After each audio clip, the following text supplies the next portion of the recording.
ನಾಳೆ ಶಾಸಕಾಂಗ ಪಕ್ಷದ ಸಭೆಯಲ್ಲಿ ಶಾಸಕಾಂಗ ನಾಯಕನ ಆಯ್ಕೆಯಾಗುತ್ತೆ. ಸಿಎಂ ಸಿದ್ದರಾಮಯ್ಯ ರಾಜೀನಾಮೆ ಬೆನ್ನಲ್ಲೇ ಶಾಸಕಾಂಗ ಸಭೆ ನಿಗದಿಯಾಗ್ತಾ ಇದ್ದು, ಶಾಸಕಾಂಗ ಸಭೆಯಲ್ಲಿ ಡಿಕೆಶಿ ನಾಯಕನಾಗಿ ಆಯ್ಕೆ ಮಾಡೋ ಸಾಧ್ಯತೆ ಇದೆ. ಸಿದ್ದರಾಮಯ್ಯರಿಂದಲೇ ಶಾಸಕಾಂಗ ಸಭೆಯಲ್ಲಿ ಡಿಕೆಶಿ ಹೆಸರು ಘೋಷಣೆಯಾಗುತ್ತಾ? ಹೈಕಮಾಂಡ್ ಸೂಚನೆ ಹಿನ್ನೆಲೆಯಲ್ಲಿ ಡಿಕೆಶಿ ಹೆಸರನ್ನ ಪ್ರಸ್ತಾಪಿಸ್ತಾರಾ ಸಿದ್ದು? ಡಿಕೆಶಿ ಶಾಸಕಾಂಗ ನಾಯಕನಾದ ನಂತರ ಪ್ರಮಾಣ ವಚನಕ್ಕೆ ದಿನಾಂಕ ನಿಗದಿಯಾಗುತ್ತೆ.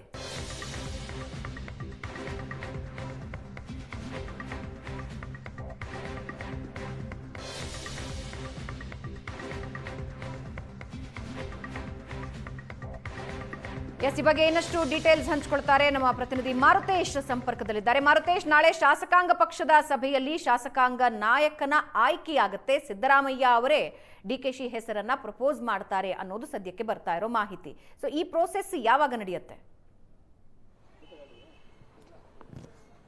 ಭವನ, ಈಗ ನಾಳೆ ಬೆಳಗ್ಗೆ ಸಚಿವರ ಜೊತೆಗೆ ಉಪಹಾರ ಕೂಟ ಆದಮೇಲೆ ರಾಜಭವನಕ್ಕೆ ತೆರಳಿ ಸಿದ್ದರಾಮಯ್ಯನವರು ರಾಜೀನಾಮೆ ಕೊಟ್ಟ ಬಳಿಕ CLP ಯಾವಾಗ ಅನ್ನೋದು ತೀರ್ಮಾನ ಆಗುತ್ತೆ.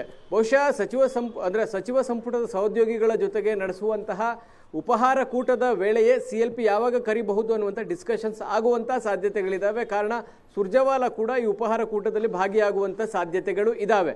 ನಾಳೆ ಸಂಜೆ ಅಥವಾ ನಾಡಿದ್ದು ಬೆಳಗ್ಗೆ ಅನ್ನೋದಂತೂ ಭಾಳ ಸ್ಪಷ್ಟ. ಎರಡು ಸಮಯದ, ಅಂದರೆ ನಾಳೆ ಸಂಜೆ ಅಥವಾ ನಾಡಿದ್ದು ಬೆಳಗ್ಗೆ ಶಾಸಕಾಂಗ ಪಕ್ಷದ ಸಭೆಯನ್ನು ಆಯೋಜನೆ ಮಾಡಲಾಗುತ್ತೆ.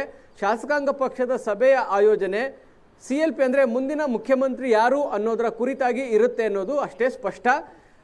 ಈಗ ಹೈಕಮಾಂಡ್ನ ಪ್ಲಾನ್ನ ಪ್ರಕಾರ ಮುಖ್ಯಮಂತ್ರಿ ಈಗ ಸಿದ್ದರಾಮಯ್ಯನವರ ಅವರಿಂದಲೇ DK ಶಿವಕುಮಾರ್ ಹೆಸರನ್ನು ಪ್ರಪೋಸ್ ಮಾಡಿ CLPಯಲ್ಲಿ ಅವರನ್ನೇ CLP ನಾಯಕರಾಗಿ ಘೋಷಣೆ ಮಾಡಿಸುವಂತಹ ಪ್ಲಾನ್ ಹೈಕಮಾಂಡ್ ಆದಾಗಿದೆ.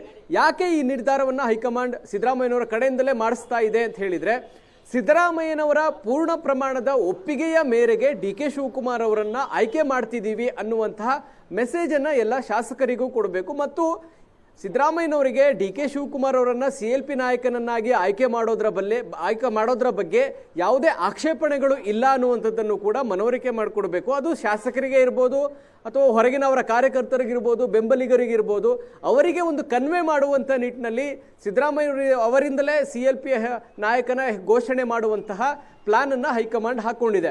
ಅದರ ಪ್ರಕಾರವೇ ನಡೆಯುತ್ತಾ ಗೊತ್ತಿಲ್ಲ. CLPಯ ಸಂದರ್ಭದಲ್ಲಿ ಯಾವ ತೀರ್ಮಾನಗಳಾಗುತ್ತೋ ಗೊತ್ತಿಲ್ಲ.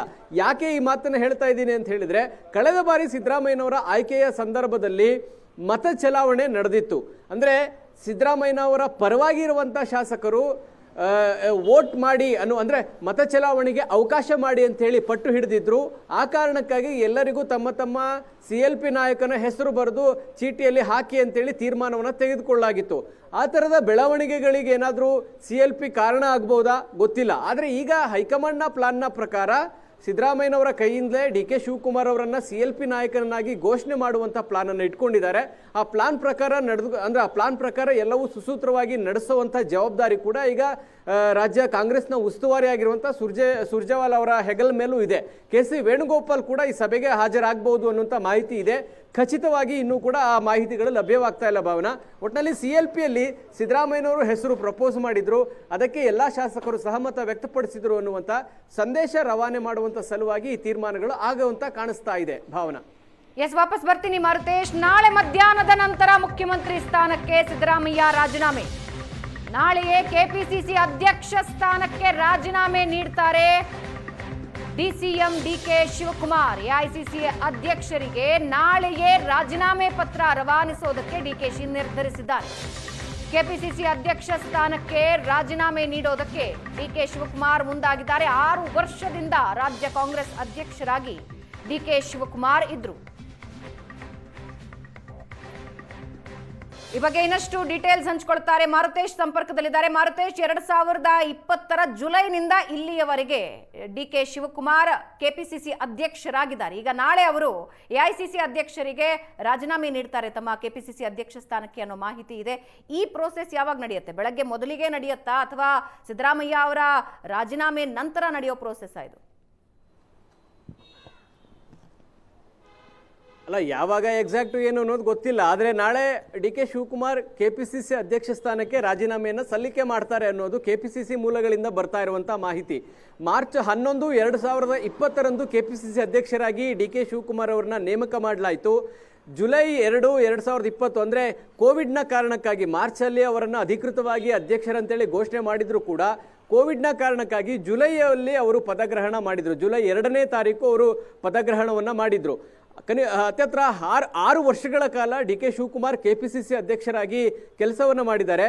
ಕೆಪಿಸಿಸಿ ಅಧ್ಯಕ್ಷ ಸ್ಥಾನದಿಂದ ಅವರನ್ನು ಕೆಳಗಿಳಿಸಬೇಕು ಅನ್ನುವಂಥ ಪ್ರಯತ್ನಗಳು ಸಾಕಷ್ಟು ಬಾರಿ ಆದರೂ ಕೂಡ ಡಿ ಕೆ ಶಿವಕುಮಾರ್ ಬಹಳ ಗಟ್ಟಿಯಾಗಿ ನಿಂತುಕೊಂಡ್ರು. ಹೈಕಮಾಂಡ್ ಕೂಡ ಅವರ ಕೆಪಿಸಿಸಿ ಅಧ್ಯಕ್ಷರಾಗಿ ಮುಂದುವರಿಯುವಿಕೆಗೆ ಸಹಮತವನ್ನು ಕೂಡ ವ್ಯಕ್ತಪಡಿಸಿತು. ಒಂದು ಹಂತಕ್ಕೆ ಸಿದ್ದರಾಮಯ್ಯನವರನ್ನ ಮುಖ್ಯಮಂತ್ರಿ ಮಾಡಿದಾಗ ಕೆಪಿಸಿಸಿ ಅಧ್ಯಕ್ಷರಾಗಿ ಡಿ ಕೆ ಶಿವಕುಮಾರ್ ಅವರು ಲೋಕಸಭಾ ಚುನಾವಣೆಯ ತನಕ ಮುಂದುವರಿತಾರೆ ಅನ್ನುವಂಥ ಅಫಿಷಿಯಲ್ ಪ್ರೆಸ್ ಸ್ಟೇಟ್ಮೆಂಟ್ ಇದ್ರೂ ಕೂಡ ಲೋಕಸಭೆ ಚುನಾವಣೆ ಆದಮೇಲೆ ಡಿ ಕೆ ಶಿವನ್ನ ಕೆಳಗಿಳಿಸುವಂಥ ಪ್ರಯತ್ನಗಳು ನಡೆದರೂ ಕೂಡ ಹೈಕಮಾಂಡ್ ಅದಕ್ಕೆ ಆಸ್ಪದವನ್ನು ಕೊಟ್ಟಿರಲಿಲ್ಲ. ಈಗ ಅವರ ಡಿಮಾಂಡ್ ಇದ್ದದ್ದೇನು, ನಾನು ಕೆಪಿಸಿಸಿ ಬಿಡೋದೇ ಆದರೆ ನನ್ನ ಆಯ್ಕೆ ಮುಂದೆ ಮುಖ್ಯಮಂತ್ರಿ ಆಗಬೇಕು ಅನ್ನುವಂಥದ್ದು. ಆ ಒಂದು ತೀರ್ಮಾನಗಳಾಗ ತನಕ ಕೆಪಿಸಿಸಿಯಲ್ಲಿ ಮುಂದುವರಿತೀನಿ ಅನ್ನುವಂಥ ಮನಸ್ಥಿತಿಯಲ್ಲೇ ಅಧ್ಯಕ್ಷರಾಗಿ ಡಿ ಕೆ ಶಿವಕುಮಾರ್ ಮುಂದುವರಿತಾ ಇದ್ರು. ಈಗ ಎಲ್ಲ ಅವರ ಅಂದುಕೊಂಡಂತೆ ಎಲ್ಲ ಬೆಳವಣಿಗೆಗಳು ನಡೀತಾ ಇರುವಂಥ ಹಿನ್ನೆಲೆಯಲ್ಲಿ ನಾಳೆ ಎಐಸಿಸಿ ಅಧ್ಯಕ್ಷರಿಗೆ ಕೆಪಿಸಿಸಿ ಅಧ್ಯಕ್ಷ ಸ್ಥಾನಕ್ಕೆ ರಾಜೀನಾಮೆ ಸಲ್ಲಿಸಿ ಆ ಒಂದು ಪ್ರತಿಯನ್ನ ಇಮೇಲ್ ಮುಖಾಂತರ ಎಐಸಿಸಿ ಅಧ್ಯಕ್ಷರಿಗೆ ರವಾನೆ ಮಾಡ್ತಾರೆ ಅಂತೇಳಿ ಕೆಪಿಸಿಸಿ ಮೂಲಗಳು ಮಾಹಿತಿಯನ್ನ ನೀಡ್ತಾ ಇದ್ದಾವೆ. ಹಾಗಾಗಿ 6 ವರ್ಷಗಳ ಕಾಲ ಕೆಪಿಸಿಸಿ ಅಧ್ಯಕ್ಷರಾಗಿರುವಂತಹ ಡಿ ಕೆ ಶಿವಕುಮಾರ್ ಅವರ ನೇತೃತ್ವ ಮತ್ತು ಸಿದ್ದರಾಮಯ್ಯನವರ ನಾಯಕತ್ವ ಇಬ್ಬರ ನೇತೃತ್ವದ ಕಾರಣಕ್ಕಾಗಿ ಕಾಂಗ್ರೆಸ್ ಸರ್ಕಾರ ಒಂದು ಬೃಹತ್ ಸಂಖ್ಯೆಯಲ್ಲಿ ಗೆದ್ದು ಒಂದು ಅಭೂತಪೂರ್ವವಾದಂಥ ಗೆಲುವನ್ನ ಇಡೀ ದೇಶಕ್ಕೆ ರವಾನೆ ಮಾಡಿದ್ರು. ಕಾಂಗ್ರೆಸ್ ಈ ತರದ ಒಂದು ಬಿಜೆಪಿಯ ದೊಡ್ಡ ಅಂದ್ರೆ ಮೋದಿ ಅಮಿತ್ ಶಾ ಪ್ರಚಾರದ ನಡುವೆಯೂ ಕೂಡ ಕಾಂಗ್ರೆಸ್ ಸರ್ಕಾರವನ್ನು ಅಧಿಕಾರಕ್ಕೆ ತರುವಲ್ಲಿ ಡಿ ಕೆ ಶಿವಕುಮಾರ್ ಅವರ ಶ್ರಮ ಇತ್ತು, ಸಿದ್ದರಾಮಯ್ಯನವರ ಶ್ರಮ ಕೂಡ ಅಷ್ಟೇ ಇತ್ತು. ಈ ಎಲ್ಲ ಬೆಳವಣಿಗೆಗಳಾದ ಮೇಲೆ ಡಿ ಕೆ ಶಿವಕುಮಾರ್ ಕೆಪಿಸಿಸಿ ಅಧ್ಯಕ್ಷರಾಗಿ ಯಶಸ್ವಿಯಾದರು. ಅವರು ಅಂದುಕೊಂಡಂತೆ ಈಗ ಎಲ್ಲ ಬೆಳವಣಿಗೆಗಳು ನಡೀತಾ ಇರುವ ಕಾರಣಕ್ಕಾಗಿ ಕೆಪಿಸಿಸಿ ಅಧ್ಯಕ್ಷ ಸ್ಥಾನವನ್ನು ಬಿಟ್ಟು ಮುಂದೆ ನಡಿಬೇಕಾಗತ್ತೆ, ಮತ್ತೊಬ್ಬರಿಗೆ ಅವಕಾಶವನ್ನು ಕೊಡಬೇಕಾಗತ್ತೆ. ಹಾಗಾಗಿ ಸಿದ್ದರಾಮಯ್ಯನವರ ರಾಜೀನಾಮೆ ನಿರ್ಧಾರದ ಬೆನ್ನಲ್ಲೇ ಡಿ ಕೆ ಶಿವಕುಮಾರ್ ಕೂಡ ನಾಳೆ ಕೆಪಿಸಿಸಿ ಅಧ್ಯಕ್ಷ ಹುದ್ದೆಗೆ ರಾಜೀನಾಮೆ ಸಲ್ಲಿಸ್ತಾರೆ ಅನ್ನುವಂಥ ಮಾಹಿತಿ ಕೆಪಿಸಿಸಿ ಮೂಲಗಳಿಂದ ಸಿಗ್ತಾ ಇದೆ. ಭಾವನಾ. ಎಸ್ ಮಾರುತೇಶ್, ಧನ್ಯವಾದ.